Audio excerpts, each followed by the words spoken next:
Alright, आज का हमारा टॉपिक है डेवलपमेंटल मॉड्यूलैरिटी। इस टॉपिक को हम काफ़ी नया पढ़ रहे हैं।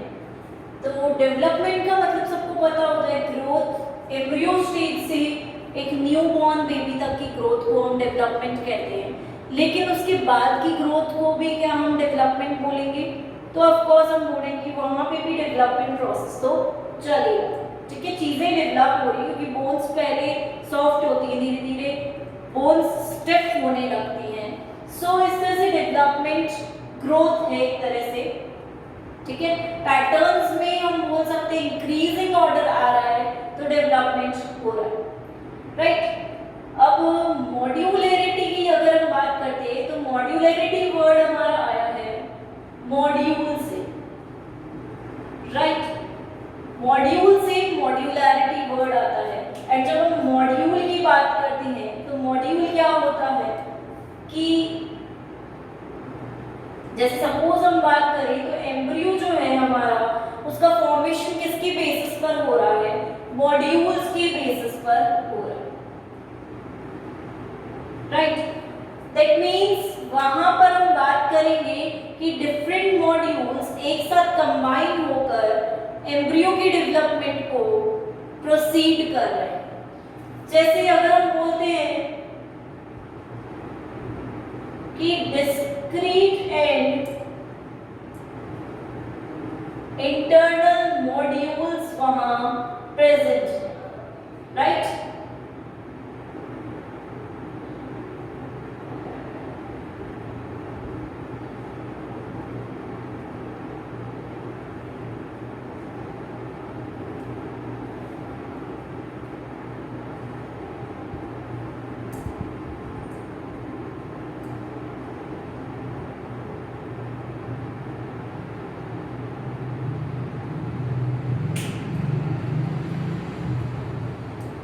ओके, सबसे पहले हमने बात की कि एम्ब्रियो मॉड्यूल से बना हुआ है, इसका फॉर्मेशन डिफरेंट मॉड्यूल्स के द्वारा। ठीक है, तो हम एक चीज बोलते हैं कि अगर एम्ब्रियो का फॉर्मेशन हो रहा है तो वहां पर एक मॉड्यूल सेट, ठीक है, हर ऑर्गन को कैसे फॉर्म करना है वो मॉड्यूल्स वहां पर सेट हैं, और उसी को हम बोलते हैं डेवलपमेंटल मॉड्यूलैरिटी, कि डिफरेंट मॉड्यूल्स कंबाइन करके डेवलपमेंट को फॉर्म करें। जैसे अगर हम बोले कि मॉड्यूल्स डिस्क्रीट और इंटरनल मॉड्यूल्स होते हैं, सबसे पहली बात तो डिस्क्रीट है, इसका मतलब अलग अलग जगह पर प्रेजेंट है, राइट। अलग अलग प्लेसेस पर, डिफरेंट प्लेसेस पर ये प्रेजेंट है, डिस्क्रीट है, एक साथ यूनाइटेड नहीं। सेकेंडली इंटरनल मॉड्यूल्स हैं, इंटरनल ऑर्गेनाइजेशन को कंबाइन कर रहे हैं, अंदर की तरफ प्रेजेंट हैं और डायरेक्ट करते हैं सेल्स को कि वो एक प्रॉपर डेवलपमेंट कर सके, राइट। सो अगर हम बोले कि एक ऑर्गेनिज्म का कोई पार्ट है वो फॉर्म होना है, तो वहां पर एक ऑर्गेनिज्म का यूनिट होगा, या हम बोल सकते हैं स्मॉल यूनिट होगा, जो कंबाइन करके लार्जर यूनिट्स को फॉर्म करे, राइट। स्मॉलर यूनिट्स कंबाइन करके लार्जर यूनिट्स को फॉर्म कर रहे हैं। तो ये जो डेवलपमेंट पैटर्न शो कर रहे हैं उसे हम मॉड्यूलैरिटी कहते हैं, कि कैसे डेवलपमेंट आगे बढ़ रहा है, कैसे डिफरेंट मॉड्यूल्स बन रहे हैं एंड डिफरेंट मॉड्यूल्स कंबाइन होकर एक प्रॉपर ऑर्गेनिज्म को फॉर्म करते हैं। जैसे अगर हम एग्जांपल देखें तो हम देखते हैं कि सेल्स हैं, राइट। सेल्स के बाद टिश्यूज आते हैं, राइट। दैट मीन्स कि टिश्यूज सेल से बने हुए हैं। टिश्यूज के बाद ऑर्गन्स आते हैं, दैट मीन्स कि ऑर्गन्स टिश्यूज से बने हुए हैं। स्मॉल यूनिट से लार्ज यूनिट्स देखने को मिल रहे हैं। अब ऑर्गन्स के बाद ऑर्गन सिस्टम आता है, तो यहाँ पर हम बोलेंगे कि ऑर्गन सिस्टम डिफरेंट ऑर्गन से बना हुआ है। तो ये क्या है? एक तरह के मॉड्यूल्स हैं जो कि डेवलपमेंट को फॉर्म करें। अगर ये नहीं फॉर्म हुआ तो ये डायरेक्ट फॉर्म कैसे हो सकता है, राइट। ग्रुपिंग ही तो है, यहाँ पर एक साथ कंबाइनिंग हो रही है बाद में, और ऑर्गन सिस्टम हमारा पूरा फिर पूरे ऑर्गेनिज्म को फॉर्म करता है। तो इस तरह से डिफरेंट मॉड्यूल्स का फॉर्मेशन होता है किसी भी ऑर्गन को फॉर्म करने के लिए, राइट। तो इस सिस्टम को हम हियरार्किकल सिस्टम कहते हैं, हियरार्की है, यहाँ पर एक के बाद एक चीजें बन रही है और एक से दूसरी चीज बन रही है। ऐसा नहीं है कि ये नहीं बनेगा तो डायरेक्ट ऑर्गन बन सकते हैं, दिस इज नॉट पॉसिबल। तो हियरार्कियल सिस्टम या हियरार्कियल लेवल इसे हम कहते हैं। इसका दूसरा नाम होता है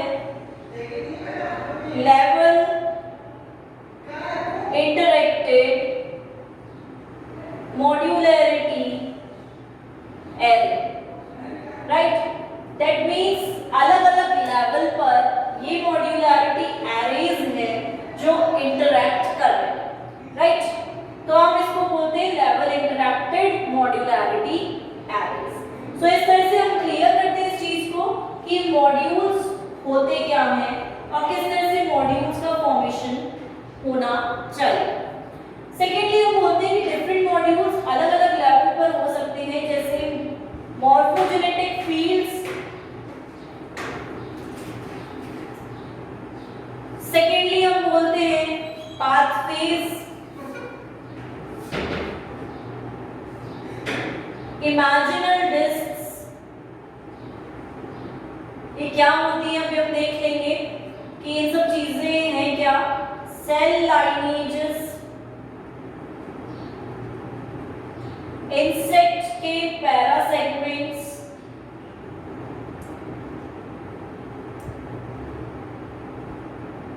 एंड लास्टली हम बात करते हैं वर्टिब्रल रूडिमेंट ऑर्गन्स की, राइट। ये सारे भी एक मॉड्यूल्स की तरह वर्क करते हैं और ऑर्गेनिज्म को फॉर्म करने में हेल्प करते हैं।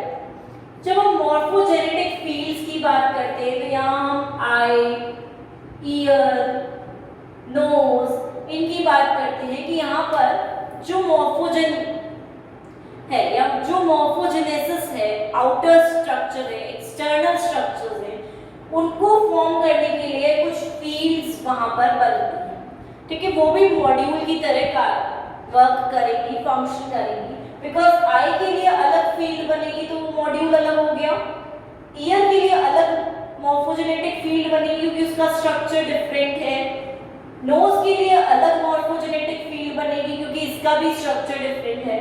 तो ऐसे डिफरेंट मॉर्फोजेनेटिक फील्ड्स को हम मॉड्यूल्स बोल सकते हैं, राइट। सेकेंडली हम बात करेंगे इनके पाथवेज भी डिफरेंट होते हैं फॉर्मेशन के। तो पाथवेज के बेसिस पर भी हम बोल सकते हैं कि मॉड्यूलैरिटी जो है यहाँ पर प्रेजेंट है, डिफरेंट डिफरेंट पाथवेज है सबके फॉर्मेशन के लिए। तो ये अलग अलग मॉड्यूल्स हैं जो एक अलग अलग डिफरेंट स्ट्रक्चर्स को फॉर्म करते हैं। इमेजिनल डिस्क्स हमारे एम्ब्रियो टाइम पे प्रेजेंट रहती हैं, जिनसे हम इमेजिन कर रहे हैं कि आगे जाकर क्या फॉर्म करेंगे। ये हमने इंसेक्ट मेटामॉर्फोसिस में भी पढ़ा था, इमेजिनल डिस्क जो कि प्यूपम में प्रेजेंट रहती हैं। हमने बात की थी कि इमेजिनल डिस्क्स हैं जिनसे हम इमेजिन कर रहे हैं कि आगे जाकर ये वाली डिस्क यही बनाएगी। तो दैट मीन्स ये इमेजिनरी इमेज क्रिएट किए जा रही है। तो इमेजिनल डिस्क्स भी ऐसे स्ट्रक्चर्स हैं जो बॉडी में अलग अलग जगह पर प्रेजेंट हैं एंड मॉड्यूल्स की तरह वर्क कर रहे हैं एंड आगे जाके पूरे स्ट्रक्चर को फॉर्म करने में हेल्प कर रहे हैं। सेल लीनिएजेस यानी कि अगर हम लास्टोसिस्ट की बात करते हैं, राइट, लास्टुला की बात करते हैं, उनमें हम देखते हैं आईसीएम सेल्स हैं और ट्रोफोब्लास्ट हैं। तो यहाँ पर डिफरेंट सेल लीनिएजेस भी प्रेजेंट रहती हैं, राइट, कि आईसीएम सेल्स अलग है, ट्रोफोब्लास्ट सेल्स अलग हैं। तो ये डिफरेंट सेल लीनिएजेस भी मॉड्यूल्स की तरह वर्क करें। किसको आगे जाके क्या फॉर्म करना है उन्हें पता है, राइट। एक्टोडर्म बनती है, मेसोडर्म बनती है, एंडोडर्म बनती है इन सेल से। तो उन मेम्ब्रेन्स को, उन जर्म लेयर्स को भी पता है कि आगे जाके क्या करना है। तो ये एक डिफरेंट मॉड्यूल सिस्टम बन रहा है पूरा, अलग अलग मॉड्यूल्स हैं जो बाद में कंबाइन होकर प्रॉपर ऑर्गेनिज्म को फॉर्म कर लेते हैं। इंसेक्ट के पैरासेगमेंट्स हमने पढ़ा था, सेगमेंट्स और पैरासेगमेंट्स दो पार्ट्स होते हैं, हमने ड्रोसोफिला पार्ट में स्टडी किया था। तो पैरासेगमेंट्स जो होते हैं एंटीरियर और पोस्टीरियर एक्सिस को डिफाइन करते हैं। तो ये स्मॉल मॉड्यूल्स हैं जो सेट कर रहे हैं बाउंड्रीज को, राइट, कि कैसे फॉर्मेशन करना है। वर्टिब्रल रुडिमेंट ऑर्गन्स भी होते हैं जो रुडिमेंट फॉर्म में है और बाद में जाके उन्हें बड़ा होना है या बाद में जाके उन्हें इंक्रीज होना है, तो वो भी एक तरह से बेस सेट कर रहे हैं कि इसके बेसिस पर, इस बेसिस पर हमें आगे जाके फॉर्मेशन करना है बॉडी को, राइट। तो मॉड्यूल को हम एक तरह से ये भी कह सकते हैं कि अलग अलग पार्ट्स में, ऑर्गेनिजम्स में अलग अलग पार्ट्स में ग्रुप ऑफ सेल्स प्रेजेंट हैं जो अलग अलग डायरेक्ट होकर एक पर्टिकुलर ऑर्गेनिज्म को बनाते हैं। जैसे अगर हम बात करते हैं हमारे घर की बिल्डिंग की, ठीक है, तो सबसे पहले हम क्या करते हैं, घर की बिल्डिंग क्या डायरेक्ट एक साथ खड़ी हो जाती है? नहीं होती। सबसे पहले नींव डाली जाती है, देन उसके ऊपर पिलर्स खड़े करे जाते हैं, फिर फर्स्ट फ्लोर बनता है, देन सेकंड फ्लोर बनाया जाता है, ठीक है, एक के बाद एक स्टेप होता है। तो वो अलग अलग मॉड्यूल्स हैं जो बाद में कंबाइन करके एक प्रॉपर हाउस बना देते हैं। सो सेम प्रोसेस यहाँ पर हमारी बॉडी में भी ऐसे होता है कि अलग अलग मॉड्यूल्स बन गए, बाद में कंबाइन होकर ये एक स्ट्रक्चर को फॉर्म कर रहे हैं, राइट। तो ये हम मॉड्यूल्स की बात करें कि डेवलपमेंटल मॉड्यूल्स बहुत ज़्यादा नेसेसरी हैं हमारे डेवलपमेंट प्रोसेस के लिए। अब जब हम डेवलपमेंटल मॉड्यूलैरिटी को बोलते हैं तो ये एक तरह का प्रोसेस है जो कि डेवलपमेंट को सपोर्ट कर रहा है। अब मॉड्यूलैरिटी 3 टाइप से हम डिफाइन करते हैं कि मॉड्यूलैरिटी को हम 3 तरीके से देख सकते हैं। फर्स्टली हम बोलते हैं डिसोसिएशन, सेकेंडली हम बोलते हैं duplication and divergence, and thirdly हम बात करते हैं कोऑप्शन, राइट। तीनों को हम अलग अलग लेंगे, एक एक करके लेंगे। तो पहले बात करते हैं हम डिसोसिएशन की।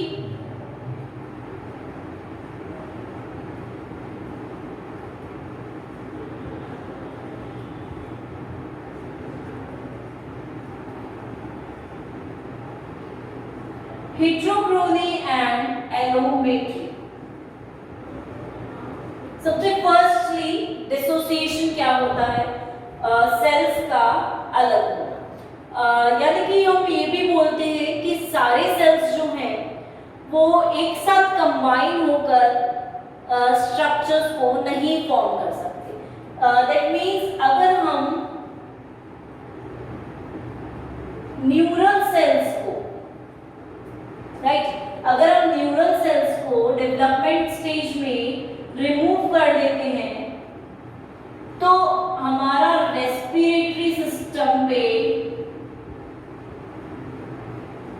कोई इफेक्ट नहीं पड़ेगा। दैट मीन्स न्यूरल सेल्स अपना अलग रोल प्ले करेंगे, राइट, एंड रेस्पिरेटरी सिस्टम के लिए जो सेल्स इन्वॉल्व होंगे वो अलग रोल प्ले करेंगे। तो एक सेल को हटाने से दूसरे सिस्टम पे कोई इफेक्ट नहीं पड़ेगा। दैट मीन्स ये सिस्टम्स अलग अलग सेल से बन रहे हैं, अलग अलग मॉड्यूल्स के द्वारा कंबाइन हो रहे हैं, राइट। तो ये चीज डिसोसिएशन कहलाती है कि सारे सेल्स एक साथ लिंक्ड नहीं है, छोटे छोटे पार्ट्स में, अलग अलग पार्ट्स में, स्मॉल स्मॉल रीजन्स में डिसोसिएटेड है, सेपरेटेड है और अलग अलग ऑर्गन्स को, ऑर्गन सिस्टम्स को फॉर्म करते हैं। So that is dissociation. अब ये प्रोसेस हमें 2 जगह देखने को मिलता है, एक हेट्रोक्रोनी में, एक एलोमेट्री, राइट। जब हम हेट्रोक्रोनी की बात करते हैं, राइट, सो हेट्रोक्रोनी को हम इस तरह से डिफाइन कर सकते हैं कि हमारी हेट्रोक्रोनी होती है shift in the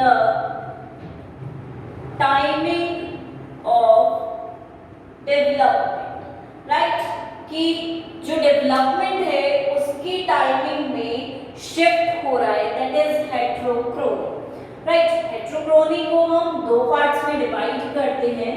may be you can remember this, neoteny and paedogenesis, right. Neoteny हमारा था जिसमें क्या हो रहा था,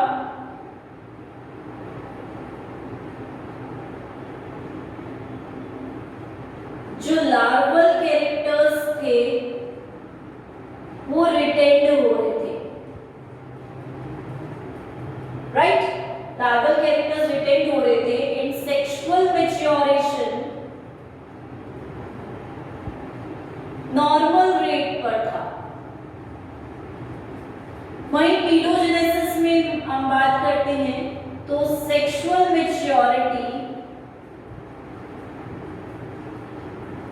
अर्ली स्टेज में विजिबल थी, राइट। तो ये दोनों डिफरेंसेस हैं हमारे न्यूटेनियन पीडोजेनेसिस के, जिसमें क्या किया गया था, शिफ्ट किया गया था डेवलपमेंट के टाइमिंग को, मतलब डेवलपमेंट के किसी एक प्रोसेस को शिफ्ट किया गया। न्यूटेनी में कैसे शिफ्ट किया गया कि जो लार्वल कैरेक्टर्स थे उनको एडल्ट स्टेज में भी रखा गया, बाकी सेक्सुअल मैच्योरिटी नॉर्मल रेट से यहाँ कोई शिफ्ट नहीं मिला, ठीक है। इसमें इस प्रोसेस में डेवलपमेंट में कोई शिफ्ट नहीं मिला, नॉर्मल रेट नॉर्मल टाइम पे पूरी। लेकिन लार्वल कैरेक्टर्स को रिटेंड कर दिया गया, एडल्ट एज तक भी रखा गया, परसिस्ट किया गया। दैट मींस यहाँ पे इसके टाइमिंग में शिफ्ट हो गया। एडल्ट स्टेज काफी लेट आएगी जब चेंजेस होंगे, मेटामॉर्फोसिस होगा, राइट। पीडोजेनेसिस में क्या शिफ्ट हुआ डेवलपमेंट में कि सेक्सुअल मैच्योरिटी काफी पहले आ। तो हम क्लियर कर रहे हैं इस चीज को कि शिफ्ट हो रहा है डेवलपमेंट का टाइम।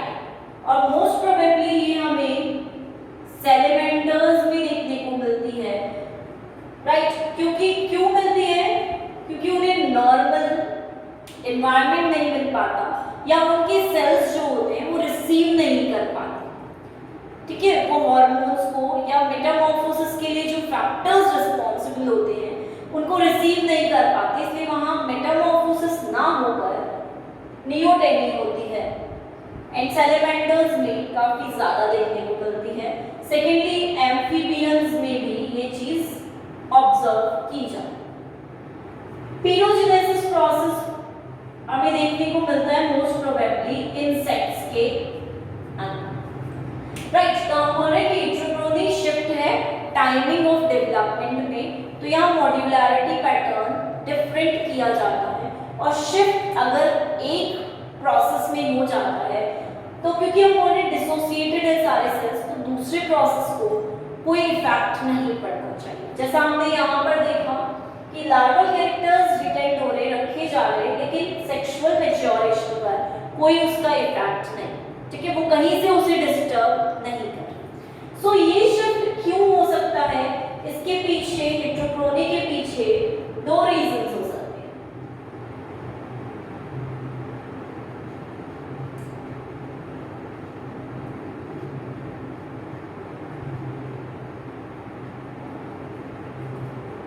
एक तो हम बोलते हैं कि mutation can be the reason, कि म्यूटेशन की वजह से यहाँ पर मेटामॉर्फोसिस नहीं हो पाया, इसलिए ये प्रोसेस हुआ, right. One reason can be mutation and second reason can be expression of gene, right? कि जीन जो है हमारा वो एक्सप्रेस ही नहीं हो पा रहा प्रॉपर्ली, या वो जीन अपना एक्सप्रेशन शो ही नहीं कर पाया, इस वजह से वहां पर मेटामॉर्फोसिस नहीं हुआ और नियोटेनी हुई। क्योंकि हम नियोटेनी जो है वो मेटामॉर्फोसिस के जस्ट अपोजिट, ठीक है, इन दोनों का रिलेशन इनडायरेक्ट टाइप का रिलेशन है कि अगर नियोटेनी होती है तो मेटामॉर्फोसिस नहीं होती। सो मोस्ट प्रोबेबली हम बोल रहे हैं हेटेरोक्रोनी के पीछे दो रीजन हैं। म्यूटेशंस कैन बी रीजन कि जीन ऑल्टर हो गई, चेंज हो गई, या फिर एक्सप्रेशन ऑफ जीन कि जीन एक्सप्रेस नहीं हुआ, इसलिए ये हेटेरोक्रोनी वहां पर प्रेजेंट। अब जब हम एक एग्जांपल यहां पर लेते हैं इसके अंदर सी अर्चिन का, राइट, सी अर्चिन में हम देखते हैं कि डायरेक्ट डेवलपमेंट हो रहा है, यानी कि बीच में कोई लार्वल स्टेज होती है वैसे डेवलपमेंट में इनकी, लेकिन इसके डेवलपमेंट में कोई लार्वल स्टेज देखी ही नहीं गई, डायरेक्ट डेवलपमेंट कर रहा है ये सी अर्चिन। अब इसके पीछे वैसे इनका लार्वा होता है प्लूटियस लार्वा, लेकिन वो लार्वा नहीं देखा गया, जस्ट डायरेक्टली डेवलपमेंट देखा गया। सो इसके पीछे क्या रीजन हो सकता है, राइट। तो इसके पीछे दो रीजन हो सकते हैं कि या तो हम बोलेंगे कि लार्वल जीन्स जो हैं उनके एक्सप्रेशन के साथ कुछ चेंज हुआ, या फिर एडल्ट जीन्स के एक्सप्रेशन के साथ कुछ चेंज हुआ, राइट। दो रीजंस हो सकते हैं इसके पीछे।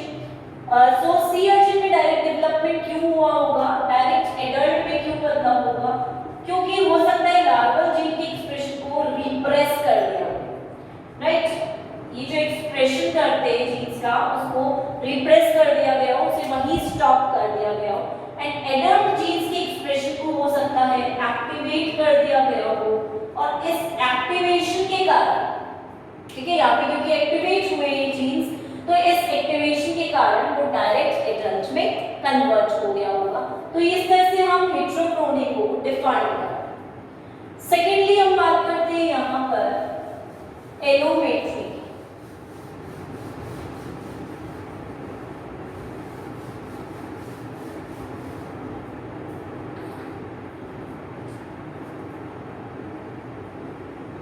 जब हम एलोमेट्री को डिफाइन करते हैं, तो एलोमेट्री को डिफाइन करते टाइम हम बोलते हैं कि different parts grow at different rates, right. Different parts जो हैं बॉडी के, उनकी ग्रोथ डिफरेंट रेट्स से होती है। दैट जस्ट मीन्स, इसको हम एग्जाम्पल के थ्रू भी समझ सकते हैं।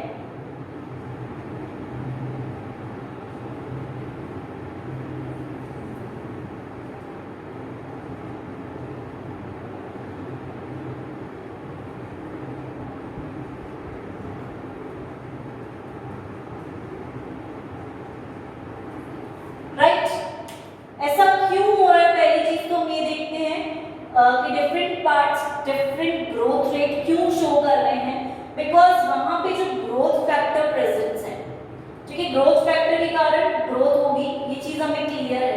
सेकेंडली, ग्रोथ फैक्टर क्या कर रहे हैं? ऑल्टर कर रहे हैं, चेंज कर रहे हैं टारगेट सेल की सेंसिटिविटी। दैट जस्ट मीन्स कि ग्रोथ फैक्टर के कारण डिफरेंट रेट्स हमें विजिबल रहती है।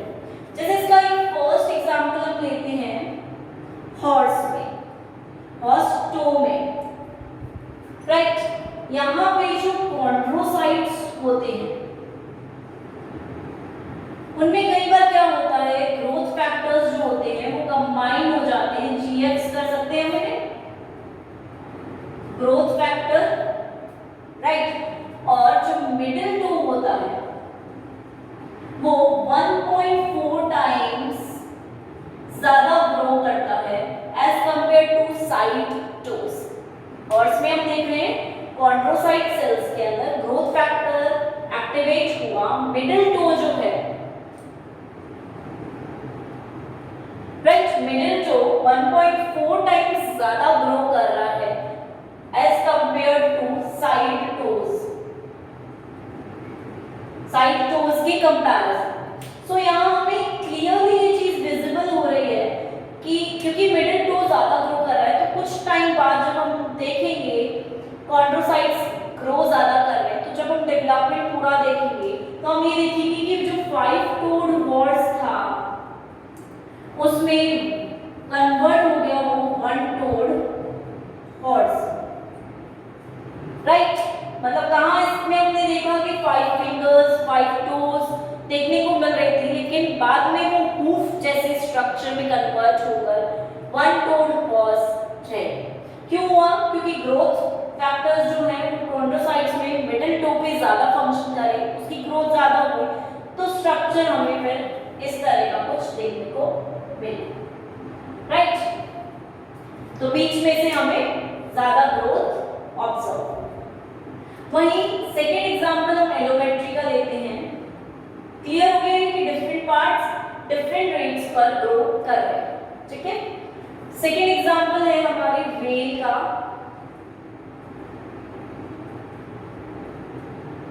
स्कल का,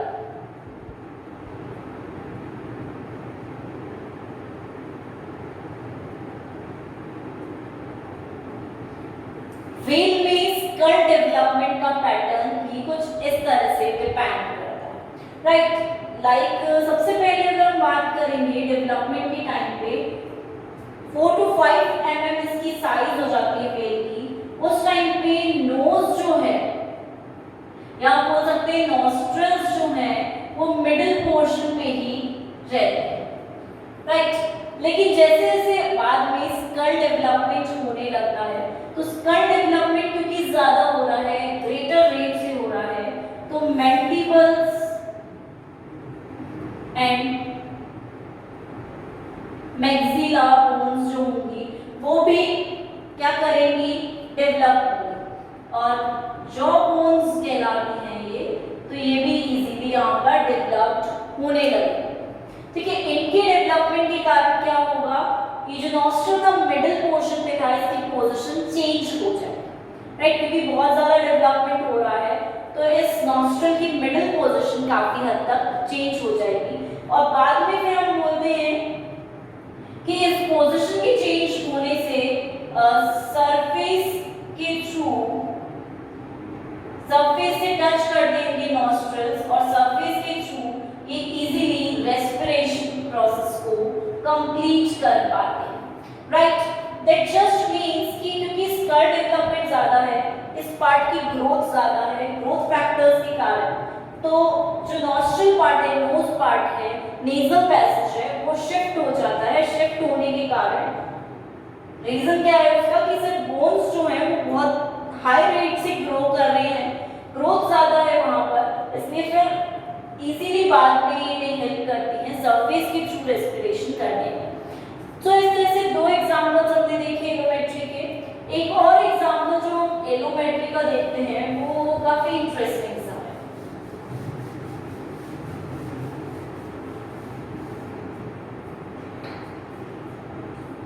थर्ड एग्जांपल हमारा आता है, किसमें आएगा, रेड कंगारू एंड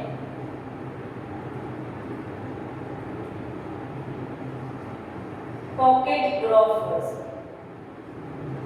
ठीक है, इनके अंदर एक इंटरेस्टिंग चीज देखने को मिलती है हमें कि इनमें एक्सटर्नल फर लाइन्ड पाउचेस प्रेजेंट रहते हैं जो कि डेजर्ट की एडेप्टेशन होती है।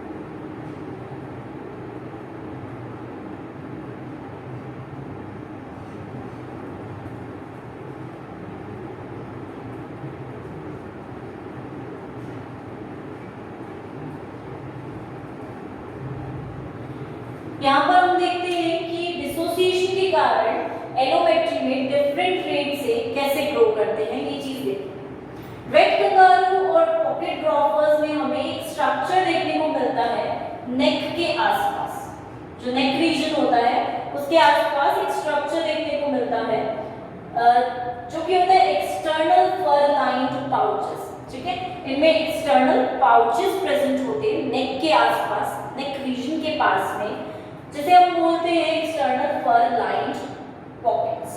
पॉकेट रीजन है तो डेजर्ट एनिमल्स की एडेप्टेशन है, दोनों डेजर्ट में रहने वाले ऑर्गेनिजम्स हैं एंड नेक के आसपास है, तो इसमें ये सीड्स भी कैरी कर सकते हैं, राइट, सीड्स कैरी कर सकते हैं और उन सीड्स पे डेसिकेशन का कोई इफेक्ट नहीं रहेगा, राइट, डेसिकेट नहीं होंगे वो सीड्स क्योंकि पाउचेस में वो काफी प्रोटेक्टेड वे में प्रेजेंट रहेंगे एंड जब भी नीड होगी उन्हें तो वो इजीली वहां से फूड इनटेक कर सकते, ले सकते। पहली बात तो ये कि एक्सटर्नल पाउच है तो इसका कोई कनेक्शन नहीं है माउथ से, ठीक है, इंटरनल माउथ से इसका कोई कनेक्शन नहीं है, ये बिल्कुल नॉन कनेक्टेड है इंटरनल माउथ से। तो एक्सटर्नल पाउच और इंटरनल पाउच में डिफरेंस ये होता है कि इंटरनल पाउच का कनेक्शन होता है माउथ से, राइट, क्योंकि माउथ के अंदर प्रेजेंट रहेगी ये चीक पोर्शन में, तो यहाँ पर कनेक्शन रहता है, लेकिन एक्सटर्नल पाउच में कोई कनेक्शन नहीं है आउटर रीजन में क्योंकि ये प्रेजेंट है, तो अंदर से इंटरनली माउथ से नो कनेक्शन इज देयर।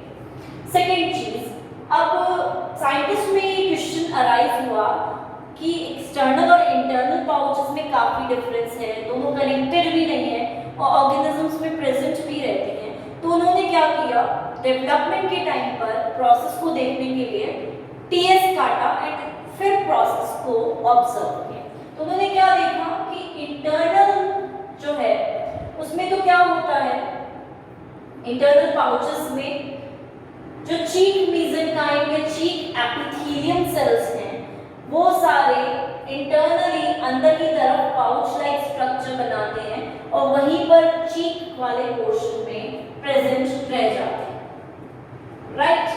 लेकिन जब एक्सटर्नल पाउचेस का डेवलपमेंट ऑब्जर्व किया तो ये देखा गया कि चीक मेसेनकाइम जो है, ठीक है, पहली बात तो इनका फॉर्मेशन हुआ elongation of snout and lips और स्नाउट पोर्शन जो होता है उनका, उनमें इलोंगेशन हुआ, एक्सटेंड हुए वो पोर्शंस और उसके कारण इनका फॉर्मेशन।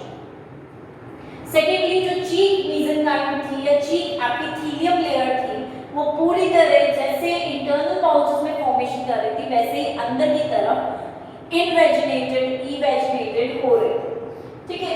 इवेजिनेटेड होने के बाद भी हमने देखा कि ये बाहर की तरफ कैसे आई, तो उसके पीछे रीजन था कि लिप एपिथेलियम भी क्योंकि क्या हो रही थी, एक्सटेंड हो रही थी, तो उसके कारण चिक एपिथेलियम बाहर की तरफ और ज्यादा इवेजिनेट हुई और लिप एपिथेलियम भी वहां उसको कवर कर रही। तो इन दोनों की कवरिंग से ये जो पाउच है ये एक्सटर्नल पाउच में चेंज हुई, राइट, क्योंकि डेवलपमेंट ज्यादा हो रहा था इस वाले रीजन। और जब वो एक्सटर्नल पाउच में चेंज हो गया और उसका माउथ से कनेक्शन हट गया तो वहां पर डर्मल मेसेनकाइम जो प्रेजेंट थी इसने वहां पर फर या हेयर जैसी ग्रोथ, हेयर डेवलपमेंट वहां पर स्टार्ट हुआ। सो इस तरह से यहाँ पर एक्सटर्नल पाउचेस और इंटरनल पाउचेस वाले ऑर्गेनिजम्स में डिफरेंस होता है। थोड़ा सा डेवलपमेंट पैटर्न ही चेंज है, डिफरेंट जो सेल्स हैं वो डिफरेंट रेट से ग्रो कर रहे हैं, इसलिए यहाँ पर एक्सटर्नल पाउच का फॉर्मेशन। कई बार साइंटिस्ट इस चीज से भी कंफ्यूज हुए कि हो सकता है एक्सटर्नल पाउच में इंटरनल ओपनिंग भी हो और एक्सटर्नल ओपनिंग भी हो, लेकिन जब पूरा ऑब्जर्व किया गया तो देखा गया कि इसमें कोई इंटरमीडिएट स्टेज थी ही नहीं, मीडियम बीच वाली स्टेज थी ही नहीं। एक्सटर्नल पाउच है मतलब एक्सटर्नल ओपनिंग थी, इंटरनल पाउच है मतलब इंटरनल ओपनिंग, बीच वाली स्टेज कहीं किसी ऑर्गेनिज्म में विजिबल ही नहीं हुई। तो जस्ट इसका यही बोला गया कि लिप एपिथेलियम ज्यादा डेवलप होती है और स्नाउट में एलोंगेशन होता है, इसलिए एक्सटर्नल पाउचेस का वहां पर डेवलपमेंट। तो ये डिसोसिएशन की बात थी हमारी, जिसमें हमने हेट्रोक्रोनी एंड एलोमेट्री को ऑब्जर्व किया। एलोमेट्री में हमने 3 एग्जांपल्स लिए, एक तो हॉर्स के टो का, सेकेंड एग्जांपल हमने व्हेल के स्कल का लिया and third example pockets, external pockets का।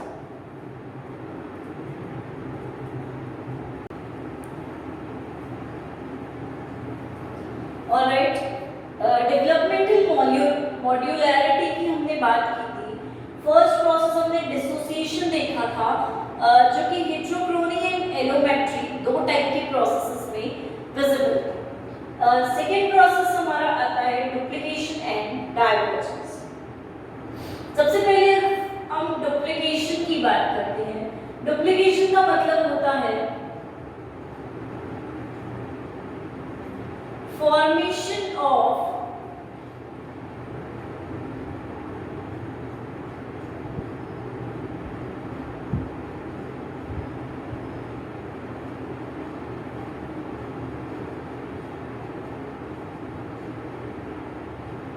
structure, right?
डुप्लीकेशन का मतलब है formation of structure, right. That means एक स्ट्रक्चर है उसका वापस से फॉर्मेशन हो रहा है, डुप्लीकेट हो रहा है। दैट मीन्स एक वैसा का वैसा सेम स्ट्रक्चर फॉर्म हो रहा है, तो इसको हम फॉर्मेशन ऑफ सेम स्ट्रक्चर भी बोल सकते हैं, right. And secondly divergence process होता है, जिसका मतलब है कि एक सेल है वो न्यू रोल परफॉर्म करेगा, या एक क्रोमोसोम में एक जीन है वो एक न्यू रोल परफॉर्म करने के लिए अपने आप को प्रिपेयर कर रहा है। तो डुप्लीकेशन एंड डाइवर्जेंस एक दूसरे से कनेक्टेड रहते हैं। जैसे सपोज अगर हम बात करते हैं यहाँ पर एक जीन है, ठीक है, इसका डुप्लीकेशन हुआ तो एक और जीन बनी, दोनों जीन सेम है। फर्स्ट जीन जो है वो नॉर्मल फंक्शन परफॉर्म करेगी, जो इसका नॉर्मल फंक्शन है, लेकिन जो सेकंड जीन है जो डुप्लीकेट हुई वो न्यू रोल परफॉर्म कर सकती है, राइट। तो इस तरह से यहाँ पर इस जीन का डुप्लीकेशन होके ये सेकंड जीन डाइवर्ज हुई, वहां से चेंज हुई और चेंज होके अब न्यू रोल परफॉर्म कर सकती है इजीली। तो इसी प्रोसेस को हम बोलते हैं डुप्लीकेशन एंड डाइवर्जेंस। सेकेंडली जब हम इसके एग्जांपल्स देखते हैं तो हम देखते हैं हॉक्स जीन फैमिली होती है, जिसके अंदर हम देखेंगे hox A B C D present होते हैं। अलग अलग ऑर्गेनिज्म में हॉक्स जीन्स अलग अलग तरीके से प्रेजेंट है एंड हॉक्स 9 से 13 तक प्रेजेंट है, यानी कि हॉक्स ए 9, हॉक्स ए 10, हॉक्स ए 11, 12, 13, हॉक्स बी 9, 10, 11, 12, 13, ऐसे बहुत सारे हॉक्स जीन्स प्रेजेंट है। तो ये बहुत सारे कैसे हुए वैरायटी में? बिकॉज क्या होना था यहाँ पर? डुप्लीकेशन हुआ, डाइवर्ज हुए, सबने अपना अपना फंक्शन परफॉर्म किया, एक न्यू रोल के लिए प्रिपेयर हुए। सेम यही चीज पीजीएफ बीटा फैमिली में, मायोडी फैमिली में, ग्लोबिन जीन फैमिली में ऑब्जर्व की जाती है। ग्लोबिन जीन फैमिली में बीटा चेन में चेंजेस आते हैं, अलग अलग ऑर्गेनिजम्स में अलग अलग बीटा चेन्स होती हैं। इवन हम हमारी बात करते हैं ह्यूमंस की, तो उनमें भी बीटा चेन अलग अलग प्रकार से प्रेजेंट रहेगी, ठीक है, उसका नाम दूसरा हो जाएगा, बीटा चेन ना रह के उसका नेम चेंज हो जाता है। एंड एम्ब्रियो में एप्सिलॉन चेन प्रेजेंट रहती है। सो इस तरह से फीटस में एफ चेन है, अलग अलग स्टेजेस में अलग अलग चेन्स प्रेजेंट रहती हैं। तो इस तरह से ये एग्जांपल है, बेस्ट एग्जांपल है कि कैसे डुप्लीकेशन एंड डाइवर्जेंस देखा जाता है। सेम ऐसा का ऐसा एग्जांपल हम देखते हैं चिक डेवलपमेंट में, या फिर हम बोलेंगे जो भी वर्टिब्रेट्स हैं उनके डेवलपमेंट में ये चीज देखी जाती है। जैसे वर्टिब्रा कॉलम होता है, राइट, तो वर्टिब्रल कॉलम में बहुत सारे वर्टिब्रा प्रेजेंट है, राइट। ये वर्टिब्रा पहले हम बोलेंगे कि एक वर्टिब्रा रहा होगा, फिर उसमें क्या हुआ होगा, डुप्लीकेशन हुआ होगा, मींस सेवरल वर्टिब्रा बने। एक का रोल जो नॉर्मल था वही था, बाद वाले वर्टिब्रास जो होंगे वो डाइवर्ज हो गए, ठीक है, उन्होंने न्यू रोल परफॉर्म किया वहां पे, एंड इस तरह से वो डिफरेंट वर्टिब्रा कहलाने लगे। इसका एग्जांपल हम देख सकते हैं, जैसे वर्टिब्रल कॉलम में सर्वाइकल वर्टिब्रा देखने को मिलता है, then thoracic vertebra, then lumbar vertebra, right। इस तरह से डिफरेंट वर्टिब्रास देखने को मिलेंगे। सर्वाइकल नेक रीजन में देखने को मिलता है, thoracic थॉरिक्स पार्ट में, एंड लंबर स्टमक रीजन के आसपास विजिबल रहता है। तो यहाँ हमने यही बोला है कि इन रीजन्स का डुप्लीकेशन हुआ होगा एंड देन वो फिर अलग अलग फंक्शन के लिए एक न्यू रोल के लिए डाइवर्ज हो गए होंगे। तो ये हमारा कहलाता है डेवलपमेंट मॉड्यूलैरिटी का सेकेंड थिंग कि कैसे मॉड्यूलैरिटी डेवलप हुई, ठीक है, डाइवर्ज हुए फिर अलग अलग फंक्शन परफॉर्म करेंगे। एंड हमारा इसमें थर्ड पॉइंट आता है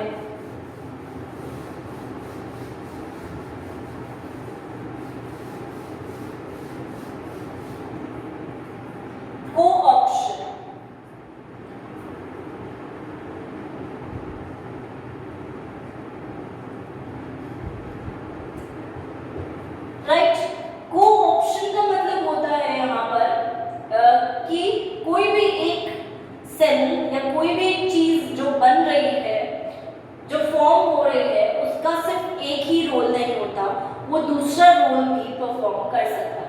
दैट मीन्स हम एक सेल को ऑप्शन की तरह, को ऑप्शन की तरह ले सकते हैं, ठीक है, कि इफ ये काम इसने किया है तो ये दूसरा काम भी कर सकता है, दूसरे वर्क को भी परफॉर्म कर सकता है। दैट मीन्स कोई भी एक सेल सिर्फ एक फंक्शन के लिए डेस्टिन्ड नहीं है, ठीक है, एक सेल दो फंक्शंस को भी परफॉर्म कर सकता है, तो इस प्रोसेस को हम कोऑप्शन बोलते हैं। इसका एग्जांपल हम अगर देखते हैं, सपोज एक नॉर्मल लाइफ से एग्जांपल लेंगे, पेंसिल, राइट। पेंसिल को हम मोस्ट प्रोबेबली लिखने के काम लेते हैं, राइटिंग के काम लेते हैं। सेकेंडली, इफ हमारे पास कोई सब्स्टिट्यूट नहीं है तो हम पेंसिल को दूसरे यूजेस में भी ले लेते हैं, कि हम ड्रम स्टिक बना के पेंसिल का यूज कर रहे हैं, ठीक है, ड्रम बीट करने के लिए। सेकेंडली, हम टूथपिक की तरह पेंसिल का यूज कर रहे हैं, तो वहां हम को ऑप्शन की तरह उसे रखते हैं, ठीक है। इजीली हम डिगिंग के लिए पेंसिल का यूज कर रहे हैं, एज अ डिगर यूज कर रहे हैं, सो उन सब चीजों के लिए वहां पर पेंसिल का यूज हम ले लेते हैं। तो सेम चीज यहाँ हमारे ऑर्गेनाइज, जो हमारी जितनी भी ऑर्गेनाइजेशन है उसमें जितने भी सेल्स प्रेजेंट हैं उनको भी हम एज अ को-ऑप्शन ले सकते हैं, राइट। सो हम इसके एग्जांपल्स को कंसीडर करते हैं। हमारा फर्स्ट एग्जांपल इसमें आता है एनग्रेल्ड जीन का।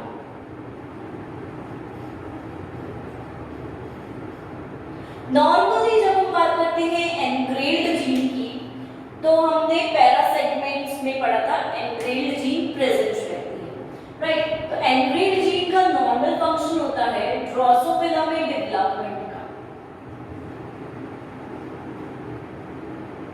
ठीक है। डेवलपमेंट को ये एनग्रेल्ड जीन जो होता है परफॉर्म करवाता है, normal function, right. That means segmentation कराता है ड्रोसोफिला में, सेगमेंट्स का फॉर्मेशन में हेल्प करता है हमारा एनग्रेल्ड जीन ड्रोसोफिला डेवलपमेंट में।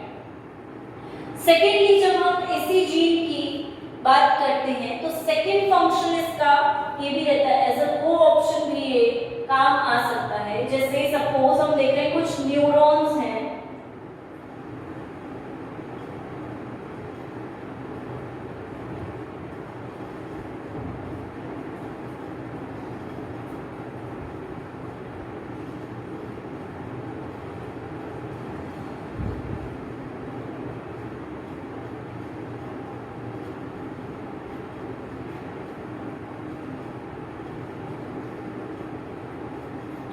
राइट। प्राइमरी फंक्शन हमें पता चल गया सेगमेंटेशन है जीन का, लेकिन secondary function as a co-option neurons के फॉर्मेशन में इसका यूज हो सकता है। लार्वल स्टेज में एंटीरियर पोस्टीरियर एक्सिस फॉर्म करने में हेल्प कर सकता है हमारा engrailed gene. And secondly, imaginary disc जो होते हैं उनके फॉर्मेशन में भी एक इंपॉर्टेंट रोल प्ले कर सकता है। सो नॉर्मल फंक्शन तो है ही, एज अ को-ऑप्शन भी इसे यूज किया जाता है। तो ये डेवलपमेंटल मॉड्यूलैरिटी शो कर रहा है कि किस तरह से हम एक जीन को या एक पार्ट को दो टाइप से यूज दे सकते हैं। सेकेंडली, बात करते हैं हम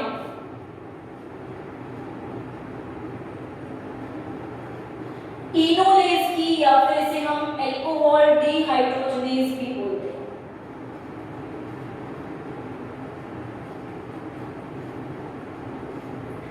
नॉर्मली जब हम बोलते हैं इसके फंक्शन की बात करते हैं तो नॉर्मली ये लिवर में फॉर्म होता है, लिवर में प्रेजेंट रहता है एंड काफी सारी एक्टिविटीज को, डाइजेशन रिलेटेड प्रोसेसेस को परफॉर्म करने में हेल्प करता है, कुछ कंपाउंड्स को बनाने में भी हेल्प करता है। तो इसका नॉर्मल फंक्शन हमने बोला कि ये कहाँ प्रेजेंट है, लिवर में प्रेजेंट रहता है, लिवर के फंक्शंस को परफॉर्म करता है। लेकिन सेकेंड फंक्शन एज अ को-ऑप्शन भी इसे यूज लिया जा सकता है एंड इसी एंजाइम की प्रेजेंस में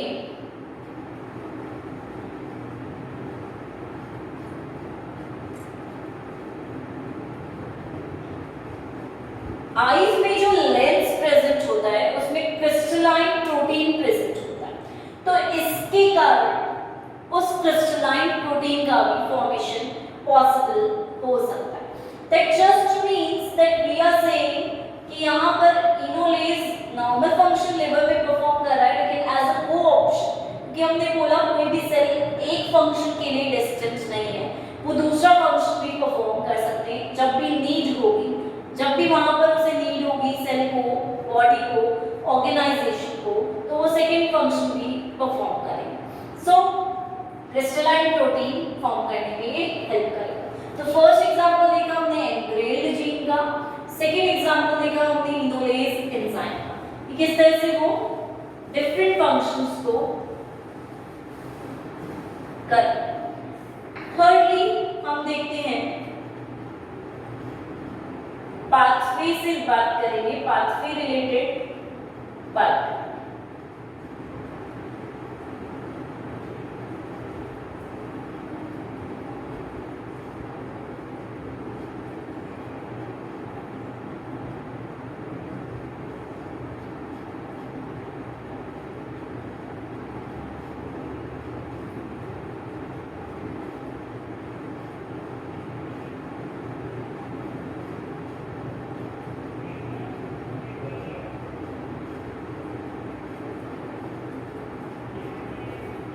राइट, दैट मीन्स पाथवेज, पहले हमने जीन लेवल पे बात की, सेकेंड हमने एंजाइम लेवल पर बात की, थर्ड हम पाथवे लेवल पे बात कर रहे हैं कि पाथवे भी को ऑप्शन की तरह यूज किया जा सकता है। जो पाथवे H-Hop को एनग्रेल्ड प्रोटीन में कन्वर्ट करता है, सेम वैसा ही पाथवे यूज किया जा सकता है एज अ को ऑप्शन कि इंसेक्ट विंग्स में जो विंग ब्लेड्स होती है, राइट, उन विंग ब्लेड्स में आई स्पॉट का फॉर्मेशन करने के लिए सेम पाथवे को यूज किया जा सकता है। पाथवे याद है आप लोगों को H-Hop से एनग्रेल्ड में कन्वर्ट करने वाला, राइट, हमने बहुत एक लंबी सी सीरीज पढ़ी थी, एंटीरियर पोस्टीरियर एंड्स पढ़े थे वहां पर। तो ये जो पाथवे फॉलो करेगा एनग्रेल्ड प्रोटीन तक फॉर्मेशन के लिए, सेम पाथवे विंग ब्लेड्स पे आई स्पॉट फॉर्मेशन के लिए फॉलो होगा।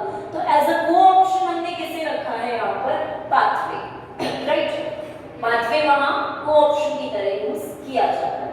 और इंसेक्ट के विंग्स में आई स्पॉट्स मोस्ट प्रोबेबली हमें बटरफ्लाइज में और मॉथ्स में देखने को मिल जाते हैं, राइट। तो इनमें आई स्पॉट्स जैसी स्ट्रक्चर्स रहती हैं जो एकदम हमारी जो आईज होती हैं वैसे के वैसे स्पॉट्स दिखते हैं, जिससे कि इजीली इनको जो खाने वाले ऑर्गेनिजम्स होते हैं, इनके जो प्रीडेटर्स होते हैं जो इन्हें प्रे की तरह ट्रीट करते हैं, वो इनकी आईज देखकर वहां से दूर चले जाए कि भाई ये इनकी आईज विजिबल है, ये आराम से देख रहे हैं हमें, तो इजीली उन आईज से एनिमी को ये कीमोफ्लेज करते हैं, डरा के भगाने का काम करते हैं, राइट। फोर्थ एग्जाम्पल हम देखते हैं डिस्टल-लेस जीन का। अगेन जीन एक एग्जाम्पल है, राइट। नॉर्मली जब हम बात करते हैं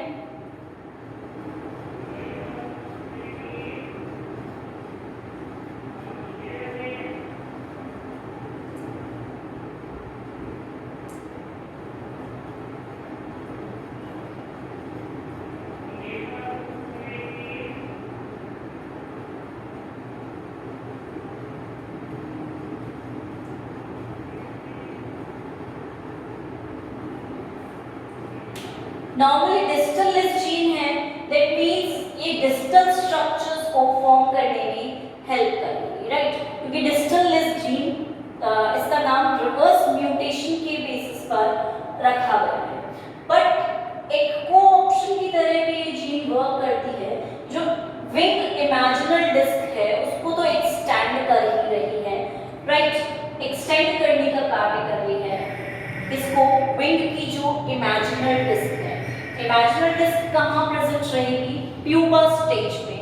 ये भी अगेन हम बोल रहे विंग इमेजिनल डिस्क की बात है तो बटरफ्लाइज और इंसेक्ट्स में विजिबल रहेगी, राइट, और प्यूपर स्टेज में इमेजिनल डिस्क प्रेजेंट रहती है तो उसको एक्सटेंड कर रही है, उसको लंबा करके बढ़ा रही है, राइट, डिस्क को बढ़ाने का कार्य, इंक्रीज करने का कार्य, एक्सटेंड करने का कार्य। और डिस्क भी कौन सी, जो आगे जाकर विंग को फॉर्म करेगी।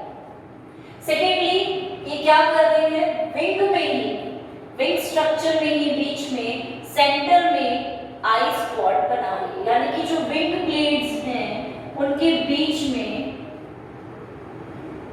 आई स्पॉट्स बनाने का, एकदम सेंटर में आई स्पॉट्स को क्रिएट करने का वर्क भी परफॉर्म कर रहा है। तो डिस्टल जीन है एज अ कोऑप्शन की तरह डिफरेंट मेथड्स को या डिफरेंट डेवलपमेंट पैटर्न्स को अंडरटेक कर सकती है एंड दो या दो से ज्यादा डेवलपमेंट पैटर्न्स को भी शो कर सकती है। सो ये बात हुई डिस्टल जीन की, जो कि विंग इमेजिनरी डिस्क को तो एक्सटेंड कर ही रही है, साथ में बिल्कुल सेंटर पे आई स्पॉट फॉर्मेशन को प्रमोट कर रही है और डिस्टल स्ट्रक्चर्स को बनाने में हेल्प भी करेगी, राइट।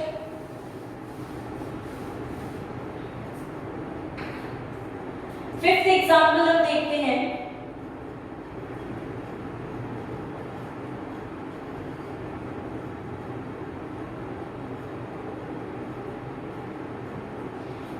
दैट विंग्स जो होते हैं वो 3 टाइम्स मॉडिफाइड होते हैं, ठीक है, उनमें चेंजेस देखने को मिलते हैं हमें। और कई बार हम विंग्स को जब देखते हैं तो पहले तो विंग्स का फॉर्मेशन हो रहा है इमेजिनरी डिस्क से, फिर वो कई बार हमें विंग्स बाइफरकेटेड भी दिखते हैं कि 2 विंग्स में सेपरेट हो गए।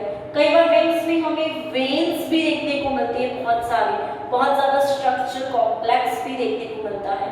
तो इस तरह से हम बोल रहे हैं कि विंग्स 3 टाइम्स चेंज होते रहते हैं, अपनी स्ट्रक्चर्स को चेंज करते रहते हैं। तो वहाँ पर को-ऑप्शन की तरह विंग्स को भी यूज लिया जा सकता है।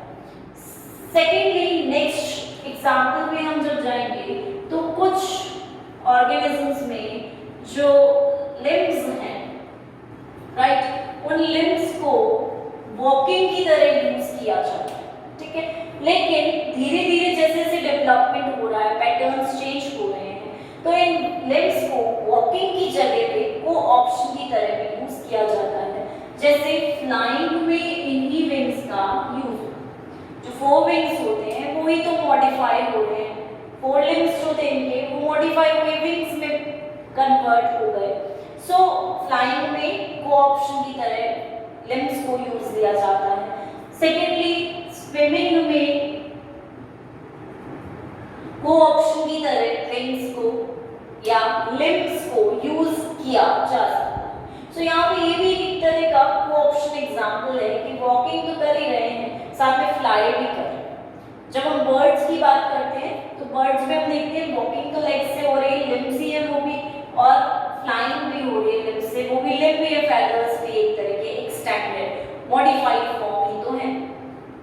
कई बार बर्ड्स को हम देखते हैं वाटर में स्विम कर रही हैं, स्विमिंग में भी काम आ जाते हैं। तो लिम्स का को-ऑप्शन की तरह यूज करना कि कैसा एनवायरनमेंट है उसके अकॉर्डिंगली अपने आप को चेंज करना भी एक तरह का को-ऑप्शन का ही एग्जाम्पल है।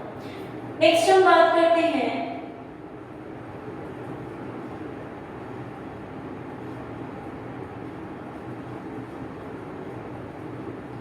एम्ब्रियोनिक जॉ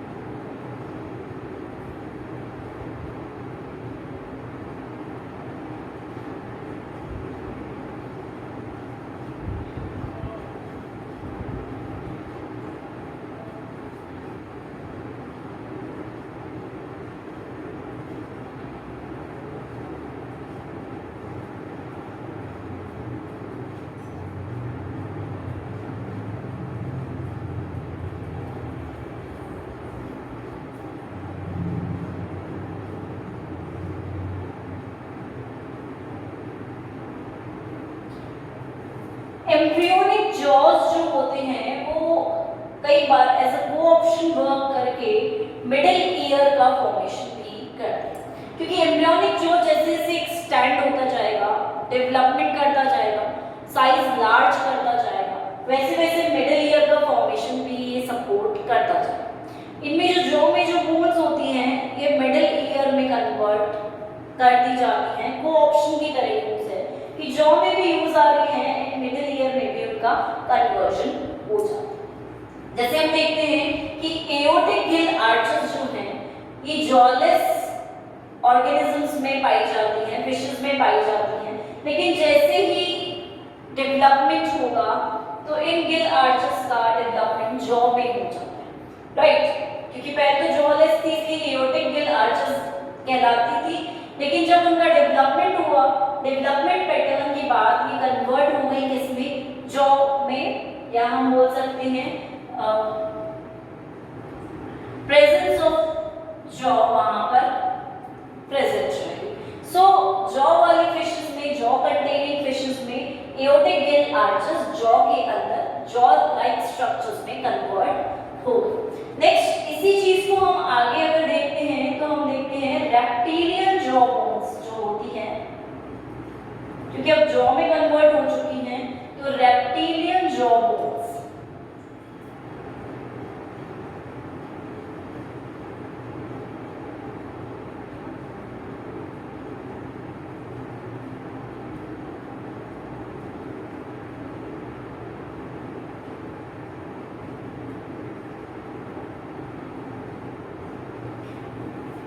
रेप्टाइल्स में जो जॉ बोन्स प्रेजेंट रहती हैं वो किस में कन्वर्ट हो जाती हैं?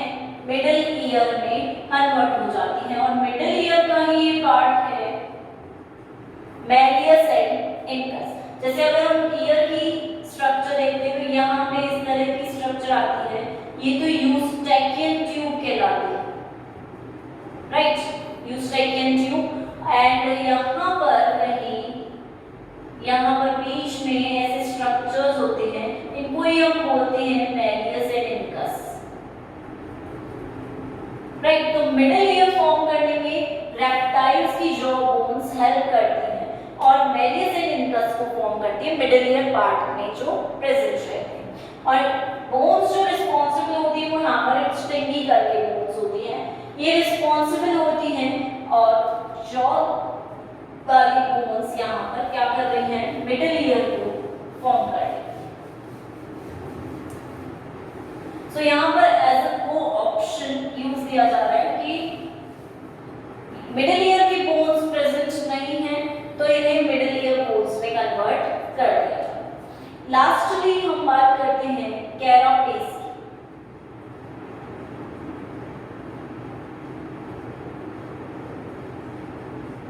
कैरापेस किस में प्रेजेंट होता है? टॉर्टॉइज वगैरह में कैरापेस प्रेजेंट रहता है। उनमें डॉर्सल शेल होता है, राइट? डॉर्सल शेल जो होता है ये लिम्स को भी बना सकता है, एज अ को ऑप्शन लिम्स का फॉर्मेशन करने की भी कैपेसिटी रखता है। दैट मींस टॉर्टॉइज में जो डॉर्सल शेल है वो लिम्स की फॉर्मेशन कर सकता है इजीली, अदरवाइज वो कैरापेस बनाता है, राइट? कैरापेस उसका नॉर्मल फंक्शन है एंड वो ऑप्शन की तरह लिम्स को भी फॉर्म करता है। जैसे हम बोलते हैं लिम्स में एक रीजन होता है AER, इसको हम बोलते हैं एपिकल एक्टोडर्मल रिज, राइट? ऐसे ही यहाँ पर एक रीजन होता है कैरापेशियल रिज, राइट? क्योंकि कैरापेस बनाती है ये, तो कैरापेशियल रिज कहलाती है, और ये रिज सेम किसकी तरह वर्क करती है? हमारे AER की तरह, एपिकल एक्टोडर्मल रिज की तरह यहाँ पर इसका फंक्शन रहता है। सो इफ हम बोलते हैं कि AER जो होता है वो लिम्ब बड की तरह प्रेजेंट होता है, लिम्ब बड है AER रीजन, और ये हमारे लिम्ब्स के फॉर्मेशन को कंप्लीट करता है। दैट मींस डिफरेंट बोन्स बनाएगा, humerus, radius ulna, carpals, metacarpals, same वैसे ही कैरापेशियल रिज भी वर्क करेगी, क्योंकि जब इसे लिम्ब बनाने होंगे तो वो वैसे ही होगी रिज प्रेजेंट, और सेम वही structures humerus, radius ulna, metacarpals, carpals, ये सारी संरचना, ये सारे स्ट्रक्चर्स को फॉर्म करेगी। स्टाइलोपोड, ज़्यूगोपोड, ऑटोपोड, इन सबको फॉर्म इजीली करेगी। सो यहाँ पर नॉर्मली हम यही बोल रहे हैं कि हमने 8 एग्जाम्पल्स देखे कि कैसे को-ऑप्शन की तरह यहाँ पर स्ट्रक्चर्स वर्क करते हैं। कहीं पे हम बात करते हैं जीन्स एज अ को-ऑप्शन वर्क कर रहे हैं, कहीं पे कुछ सेल्स हैं जो एज अ को-ऑप्शन वर्क कर रहे हैं, कहीं पर विंग्स हैं, कहीं पर लिम्ब्स हैं, कहीं पर कुछ पाथवे है, कहीं पर एंजाइम्स हैं, कहीं पर इवन बोन्स भी हैं जो एज अ को-ऑप्शन वर्क करके कुछ और स्ट्रक्चर बनवा रही है या कुछ और फंक्शन को परफॉर्म करवा रही है। सो इस बेसिस पर हम डेवलपमेंटल मॉड्यूलैरिटी को एक्सप्लेन करते हैं कि कैसे डेवलपमेंट के जो मॉड्यूल्स हैं डिफरेंट, वो कंबाइन करके एक प्रॉपर डेवलपमेंट को परफॉर्म करवाते हैं। एंड डेवलपमेंट के बाद जस्ट पूरा ऑर्गेनिज्म कंबाइन हो जाता है, सारे मॉड्यूल्स एक साथ कंबाइन